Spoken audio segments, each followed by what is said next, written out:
Uhali gani msikilizaji ambaye unaendelea kufuatilia simulizi hii inayokwenda kwa jina la nilihudhuria siku ya mazishi yangu mwenyewe.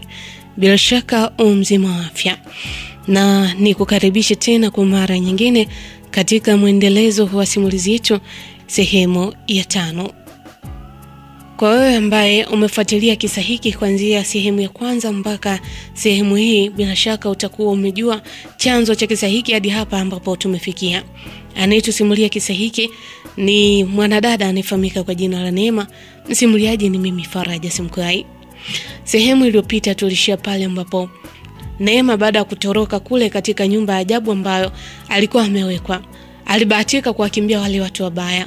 Ndipo alipofika barabarani na kudandia gari, ambapo gari likaja kumwacha sehemu ya barabarani. Neema katika kutembea kwake akajikuta amefika katika eneo la stendi. Ndipo alipoingia stendi, lakini baada ya kuingia stendi njaa ilimuuma sana. Kitu kilichomfanya Neema aanze kuangalia ni namna gani ambavyo anaweza kutuliza njaa. Na karibu na eneo ambalo alikuwa amekaa, Neema alimuona kuna kijana ambaye alikuwa anauza chipsi. Basi Neema alisogea karibu na meza ile ambapo yule kijana alikuwa anauza chipsi. Neema akachukua chipsi na kuanza kula mpaka pale alipotoshika. Lakini kitu cha ajabu ni kwamba wakati amemaliza kula tu, kuna mtoto mdogo wa kike ambaye alikuwa anamwangalia. Neema alishtuka sana. Alijua huenda yule mtoto ni mmoja ya wale watu ambao walikuwa wanamfukuzia. Lakini baadaye aligundua kwamba yule mtoto pia naye alikuwa anahitaji msaada, naye alikuwa kama yeye. Yaani alikuwa haonekani na watu kwa macho ya kawaida, ila ni Neema tu ndiye ambaye alikuwa anamuona. Ndipo yule mtoto alipomwambia Neema kwamba alikuwa ana njaa. Neema akarudi tena kwa yule kaka anayeuza chipsi na kumchotea chipsi yule mtoto akala. Lakini wakati Neema anataka kuondoka, yule mtoto akaanza kumfuata. Neema akamwambia kwamba yule mtoto yeye hana sehemu ya kumpeleka, msaada wake umeishia pale. Hivyo Neema moja kwa moja akaamua kupanda gari na kuanza safari. Japo alikuwa hajui ni sehemu gani ambayo alikuwa anaenda au gari lile lilikuwa linaenda. Yeye alichojua tu ni kwamba sehemu yote ambayo atafika basi ili mradi tu, lakini nyumbani kwao atafika, ili mradi tu aondoke katika eneo lile ambalo lilikuwa ni hatari kwa maisha yake. Basi tuendelee na simulizi yetu. Basi Neema anasema pole basi lilianza kuiacha nyuma miji tuliokuwa tumepita. Nilitazama kupitia dirishani huku nikijiuliza kama kweli siku moja ningerudi tena nyumbani kwetu, ningeungana tena na familia yangu. Safari iliendelea kwa mwendo wa kasi. Masaa yalipita, hatimaye karibia saa 4 usiku hivi basi lilisimama katika mji mwingine ambao sikufahamu. Neema anasema abiria wengine walishuka kwa ajili ya kununua vitu vya kula, na wengine abiria walikuwa wananunua vitu kupitia madirishani. Wengine walinunua vinywaji na vitafunwa. Basi baada muda mfupi dereva aliingia tena na safari ikaendelea. Basi likaondoka na kuacha ule mji nyuma. Baada ya muda basi lile lilifika sehemu nyingine na kusimama. Abiria wengi walishuka kujisaidia na kunyosha miguu. Na mimi pia nilishuka, japo hakuna hata mmoja ambaye alikuwa ananiona. Lakini nilipokuwa nimeshuka nilishtuka. Nilimuona yule msichana mdogo, yule ambaye tulitoka naye kule stendi kwenye mji wa ajabu. Yule msichana alikuwa anatoka ndani ya basi na kuja upande wangu. Nilishangaa sana. Nikamuuliza, "Wewe, si nilikuacha kule nyuma? Umefikaje hapa?" Yule msichana hakujibu. Alifanya ishara kwa mkono akinionyesha sehemu ya chini ya viti vya mbele. Ndipo nikagundua kuwa yule msichana alikuwa amejificha chini ya siti muda wote wa safari. Nilishikwa na mshangao. Nikamwambia, "Sasa unaenda wapi? Kwa nini unanifuata mpaka huko?" Yule msichana hakunijibu. Nilijaribu kumwambia. Nikamwambia, "Wewe msichana, tafuta sehemu ukae. Lakini umenichanganya sana. Mimi mwenyewe sijui ninaenda wapi." Lakini sikuwa na jinsi. Ilibidi nibaki tu na yule msichana. Basi abiria walipomaliza mapumziko waliingia tena ndani ya basi. Mimi nikachukua lile kopo langu na kujipaka tena ile dawa. Ile dawa ilikuwa imekuwa kama kinga yangu. Kila mara nilipoona kuwa nina hofu, nilijua inanisaidia nisifuatwe. Basi pia nilizidi kumuomba Mungu aniongoze na kunifikisha nyumbani. Safari iliendelea. Basi lilitembea kwa muda mrefu sana. Karibu saa 9 usiku hivi, basi lilisimama sehemu nyingine kwa ajili ya abiria kula. Mimi na yule msichana ambaye aliniandikia jina kwamba anaitwa Aisha tulishuka kunyosha miguu. Tulikuwa na njaa, lakini nilihofia kwenda kuchukua chakula. Nilihisi kuna jambo linaweza kutokea. Moyo wangu ulikataa kabisa kwenda. Tukaamua kurudi ndani ya basi. Na nilipokuwa natafuta sehemu ya kukaa, niliona mkate na soda vikiwa vimeachwa kwenye siti moja hivi ya abiria. Aisha aliutazama sana ule mkate kwa hamu kubwa. Nilimwambia Aisha, nikamwambia hebu uchukue ule mkate tule. Lakini Aisha hakuweza kuuchukua. Basi mimi nikausogelea ule mkate na kuuchukua. Nikampa ishara aende chini ya siti ale bila kuonekana. Aisha aliingia chini ya siti na kuanza kula. Nikachukua pia maji nikampa. Ukumbuke vitu vyote hivi vilikuwa vimeachwa na abiria waliposhuka kwenda kula. Baada ya muda abiria walianza kurudi. Mmiliki wa ule mkate naye akarudi. Yule mtu akaanza kutafuta mkate wake, lakini hakuuona. Yule mtu akaanza kusema kwa hasira, inawezekana vipi mtu kuiba chakula cha mwenzake katikati ya safari jamani? Si tumeshuka kila mtu ameenda kula. Yule abiria alilalamika sana. Mimi nilikaa kimya. Nilijisemea moyoni kwamba, Mungu, naomba unisamehe. Nilifanya hivi kwa sababu ya njaa tu. Lakini sikuwa na namna. Na baada ya muda basi lilianza kuondoka. Safari ikaendelea usiku kucha. Mwendo ulikuwa ni mrefu sana. Hatimaye karibu saa 10 usiku tuliingia kwenye kituo kikubwa cha mabasi cha mjini. Watu wote walianza kushuka. Mimi na Aisha tulishuka pia. Tulitafuta sehemu ya pembeni tukakaa. Nilikuwa nimefika sehemu ambayo sikuwahi kufika kabla. Sikujua ningeanzia wapi. Basi baada ya muda nilimuuliza yule msichana. Nikamwambia Aisha, kwa kweli basi linaishia hapa. Basi na sisi tuishie hapa. Ili ikifika saa 12 asubuhi, gari lingine ambalo litakuwa linaondoka, basi tutadandia. Ili mradi tu tufike sehemu ambayo itakuwa salama kwa upande wetu. Aisha alitikisa tu kichwa kwa ishara ya kukubali. Basi nikamwambia Aisha kwamba tuondoke, huenda tutakutana na gari nje ya stendi. Basi mimi na Aisha tukashikana mkono, tukawa tunaondoka pale stendi nikitaka kutafuta njia ya kurudi nyumbani. Lakini jambo la ajabu likatokea. Nilipotaka tu kutoka, sikuona njia. Nilijaribu tena, lakini bado sikuiona njia. Nilishangaa sana, inakuwaje? Mbona huko kote nilikuwa naona njia? Nilikuwa na uwezo wa kutoka na kuingia ndani ya kituo cha mabasi. Kwa nini kituo hiki kimekuwa na vikwazo vingi vya mimi kutoka? Basi nikajisemea moyoni kwamba labda ni kwa sababu ya giza. Nikafikiria kwamba tusubiri mpaka asubuhi. Basi mimi na Aisha tulikaa pale. Usiku ukaisha. Asubuhi ilipofika, watu walikuwa wameanza shughuli zao. Wauzaji walikuwa wakipita huku akiuza vitu kwa wasafiri. Stendi ilikuwa imejaa watu. Nilimwambia Aisha, nikasema Aisha, twende sasa. Tulitembea mpaka mlangoni mwa kituo kile cha mabasi. Tulitoka kabisa nje, lakini bado njia haikuonekana kwangu. Nilikuwa nasikia watu wakipiga kelele za kuita abiria. Nilisikia magari yakipita. Nilisikia watu wakipanda usafiri. Lakini macho yangu hayakuona njia ya kutoka. Nilianza kuchanganyikiwa.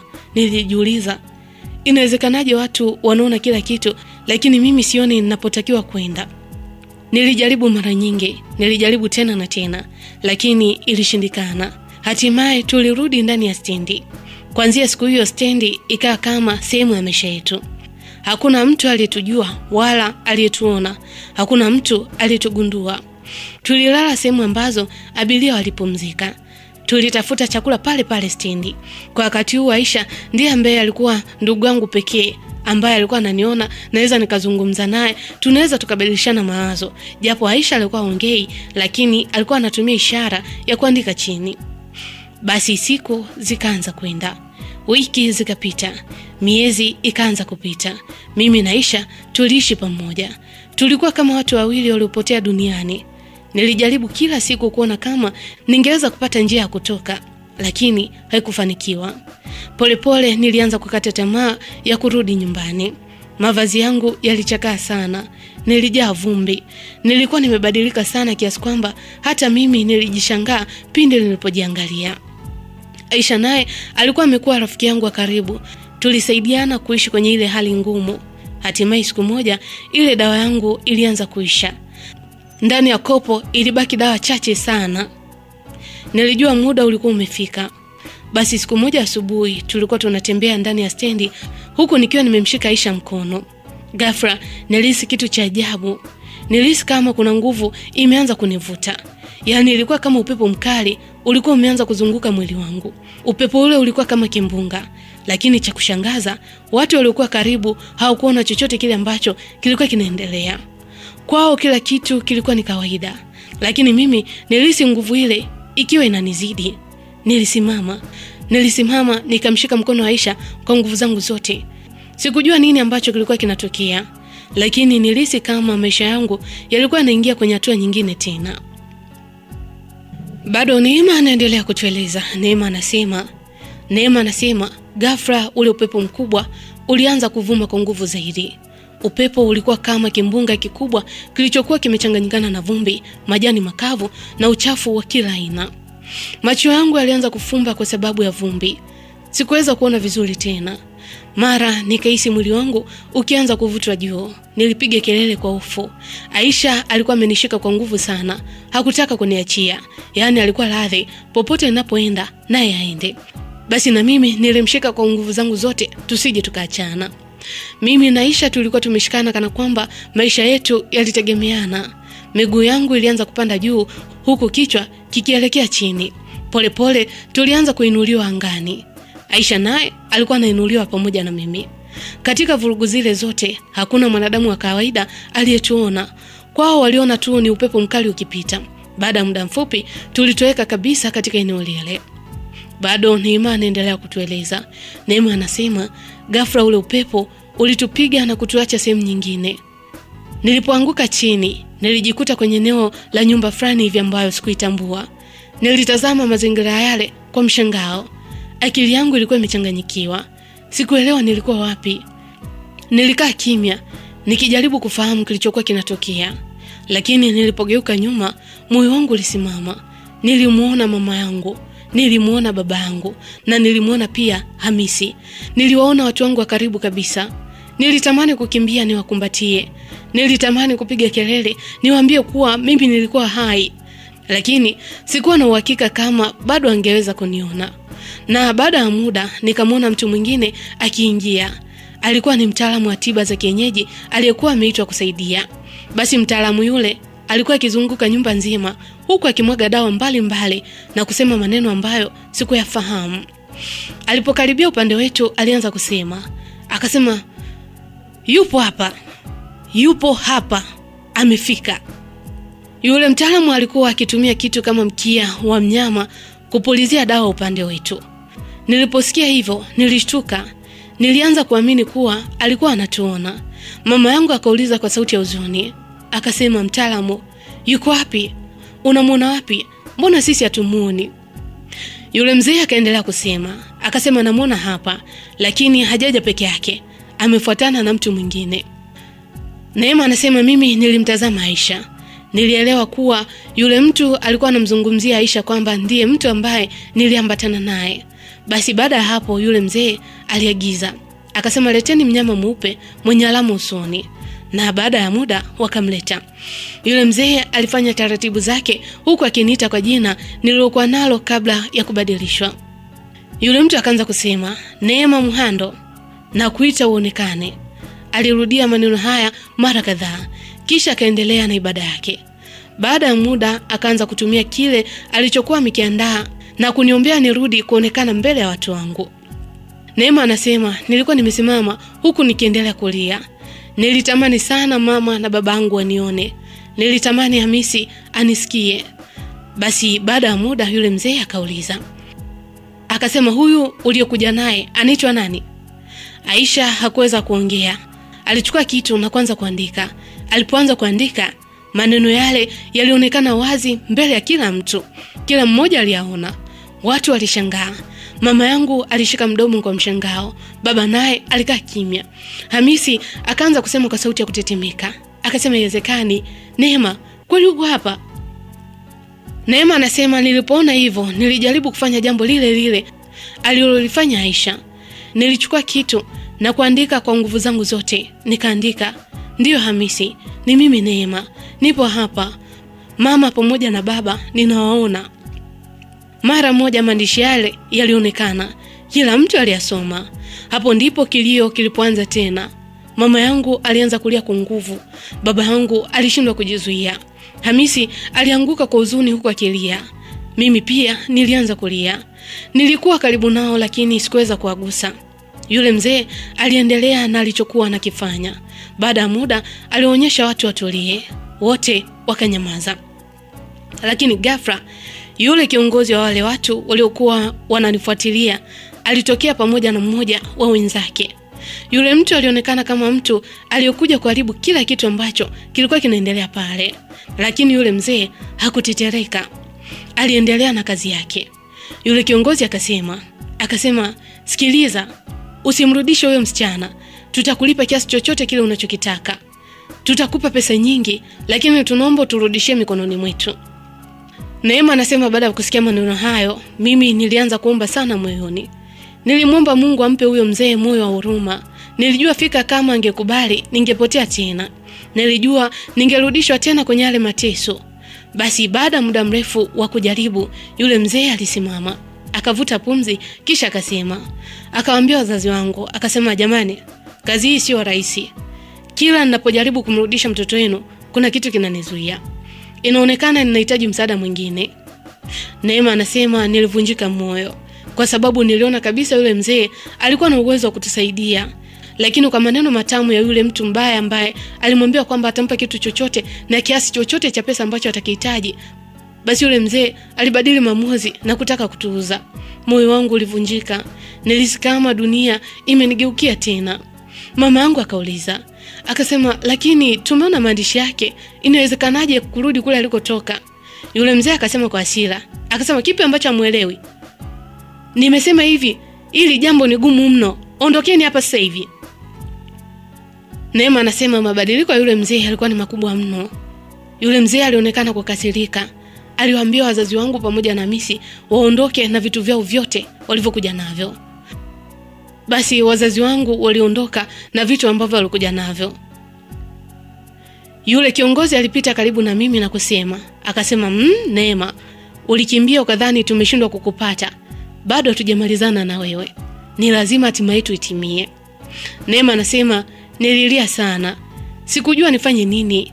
Mama yangu na baba yangu walilia. Hamisi naye alikuwa amekata tamaa, akasema, Mungu, naomba tusaidie. Tuonyeshe njia ya kumrudisha Neema." Basi wazazi wangu wakawa wanaondoka na wale watu wa ajabu wakawa wanarudi kwa mganga ili waweze kufanya makabidhiano. Wao wampe kiasi cha pesa ambacho mganga alikuwa anakihitaji na mganga awakabidhi mimi katika mikono yao. Lakini ghafla simu ya babangu iliita. Wakati huo baba alipokea simu, na mtu aliyepiga simu alikuwa ni ndugu yake wa karibu, alikuwa ni kaka yake. Sauti ikasikika upande wa pili, ikasema, "Naongea na Mhando." Baba akajibu, "Ndio, mimi ni Mhando." Na huo ndio mwisho wa sehemu ya 5 wa simulizi inayokwenda kwa jina la Nilihudhuria siku ya mazishi yangu mwenyewe. Je, baada ya mganga kukubali rushwa ya wale watu wabaya, ni kipi ambacho kitafuata kwa Neema? Ili kujua yote haya, usikose kufuatilia mwendelezo wa simulizi hii. Msimuliaji ni mimi Faraja Simkwai, anayetupa kisa hiki ni mwanadada anayefahamika kwa jina la Neema. Nilihudhuria siku ya mazishi yangu mwenyewe.